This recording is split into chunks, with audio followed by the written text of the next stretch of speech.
Friends, எல்லோரும் எப்படி இருக்கீங்க? நல்லா இருக்கீங்கன்னு நம்புகிறேன்.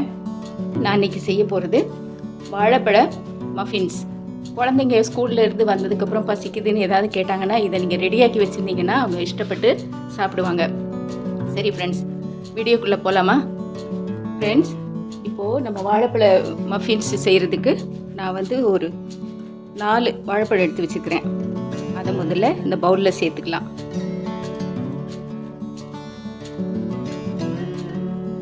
இது கொஞ்சம் பெரிய பழமாக இருந்தால் 3 சேர்த்துக்கோங்க. நான் என்கிட்ட சின்னதாக இருக்கிறதுனால அது 4 பழம் சேர்க்குறேன். நீங்கள் உங்ககிட்ட இதோட கொஞ்சம் பெரிய சைஸில் இருந்தால் அது 4 சேர்த்துக்கோங்க. 4 பழம் சேர்த்துட்டீங்க ஃப்ரெண்ட்ஸ். அதை இப்போது ஃபோர்க்கால் நல்லா மேஷ் பண்ணி விட்டுருங்க.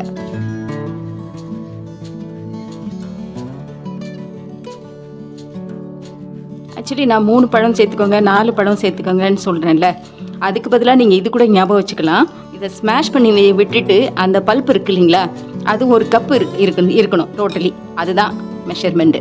நீங்கள் கன்ஃபியூஷன் பண்ணிக்க வேண்டாம் 3 பழம் 4 பழம்னு சொல்கிறாங்கன்னு சொல்லிட்டு. நல்லா இப்படி ஸ்மாஷ் பண்ணி விட்டுக்கோங்க. அதனால தான் நான் சொன்னேன் நல்ல பழுத்த பழமாக எடுத்துக்கணும். அப்போ நமக்கு ஈஸியாக இதை ஸ்மாஷ் பண்ண முடியும். இடையில கொஞ்சம் கட்டியாக இருந்தால் பரவாயில்லை, அது ஒரு தனியான ஒரு டெக்ஸ்சர் கொடுக்கும். சரி, இப்போ நம்ம அடுத்த இன்க்ரீடியன்ட்ஸ்லாம் சேர்த்துடலாம். 1/2 கப்பு ஆயில் சேர்த்துக்கிறேன்.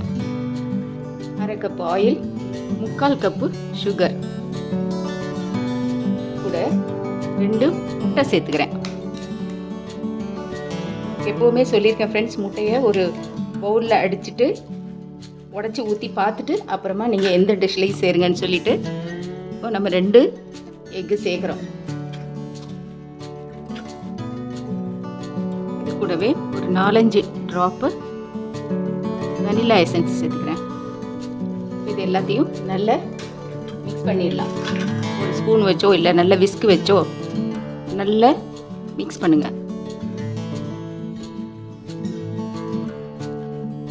பார்த்தீங்களா ஃப்ரெண்ட்ஸ், நல்லா நம்ம மிக்ஸ் பண்ணிட்டோம். இப்போ இதில் 1.25 கப்பு மைதா மாவு சேர்த்துக்கிறேன். All purpose floor 1.25 cup. அது கூட 1 டீஸ்பூன் பேக்கிங் பவுடர்,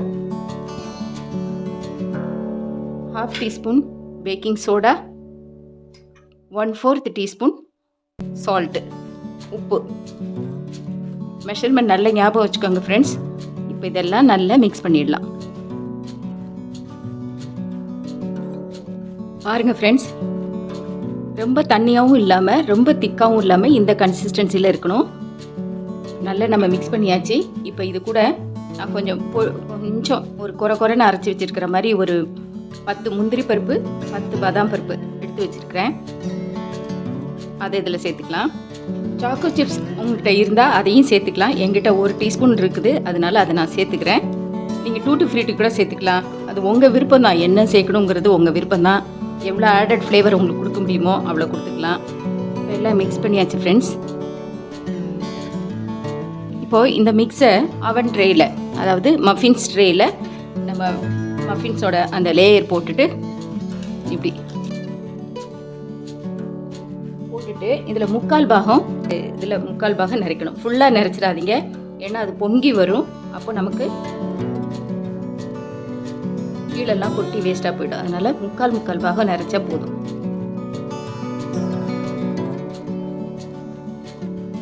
நான் சொன்ன அளவுகள் அப்ராக்சிமேட்லி ஒரு 12 மஃபின்ஸ் வரும் ஃப்ரெண்ட்ஸ்.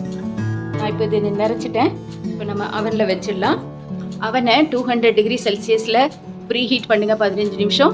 அதுக்கப்புறம் நீங்கள் ரெடியாக்கி வச்சுருக்க இந்த ட்ரேயை வச்சுட்டு 16 to 18 மினிட்ஸ் குக் பண்ணிவிட்டு எடுத்துருங்க. எடுக்கிறதுக்கு முன்னால் நீங்கள் அந்த இது வச்சு டூத் பிரிக் வச்சு குத்தி பாருங்கள் வெந்திருக்கா இல்லையான்னு. இதெல்லாம் நான் என்னோடய கேக் ரெசிபிலேயே சொல்லியிருப்பேன், இருந்தாலும் திரும்ப ஒரு தடவை உங்களுக்கு ரிமைண்ட் பண்ணுறேன். இப்போ என்னோடது ப்ரீ ஹீட் ஆகிட்டு இருக்குது அவன். அதுக்கடையில் இதை நம்ம டாப் அப் கூட பண்ணிக்கலாம் சாக்கோ சிப்ஸ் வச்சுட்டு. அவன் ப்ரீ ஹீட் ஆகிடுச்சு ஃப்ரெண்ட்ஸ். நான் இப்போ வச்சிடுறேன் அவனில். இப்போ ஆயிடுச்சு, நம்ம வெளியே எடுத்து பார்த்துடலாம். நம்ம பனானா மஃபின்ஸ் ரெடி ஆகிடுச்சு. எனக்கு டோட்டலாக 23 மினிட்ஸ் ஆச்சு ஃப்ரெண்ட்ஸ் இது பேக் பண்ணுறதுக்கு. இப்போ பாருங்கள் என்ன அழகாக அது பேக் ஆகி வந்திருக்குது. இங்கே பாருங்கள் ஃப்ரெண்ட்ஸ், உள்ளே இப்படி தான் நல்லா குக் ஆகி இப்படி இருக்கும். நான் டேஸ்ட் பண்ணி சொல்கிறேன் ஃப்ரெண்ட்ஸ் எப்படி இருக்குன்ட்டு. ரொம்ப நல்லா வந்திருக்குது ஃப்ரெண்ட்ஸ். இந்த ரெசிபியை உங்கள் வீட்டில் ட்ரை பண்ணுங்கள், உங்கள் குழந்தைங்களுக்கு கொடுங்க. எப்படி இருந்ததுன்னு கமெண்டில் நீங்களும் சாப்பிட்டு பார்த்துட்டு எப்படி இருந்ததுன்னு உங்கள் கமெண்டில் சொல்லுங்கள். நான் உங்களுக்கு அவனில் வைக்கிறதும் கடாயில் பேக் பண்ணுறதும் ரெண்டும் உங்களுக்கு கேக் ரெசிபியில் சொல்லியிருக்கேன். கவனமாக செய்யுங்க ஃப்ரெண்ட்ஸ். ஓகே, இந்த வீடியோ உங்களுக்கு பிடிச்சிருந்ததுன்னா லைக் பண்ணுங்கள், ஷேர் பண்ணுங்கள், கமெண்ட் பண்ணுங்கள், சப்ஸ்கிரைப் பண்ண மறக்காதீங்க friends. Bye. See you in the next video. Take care.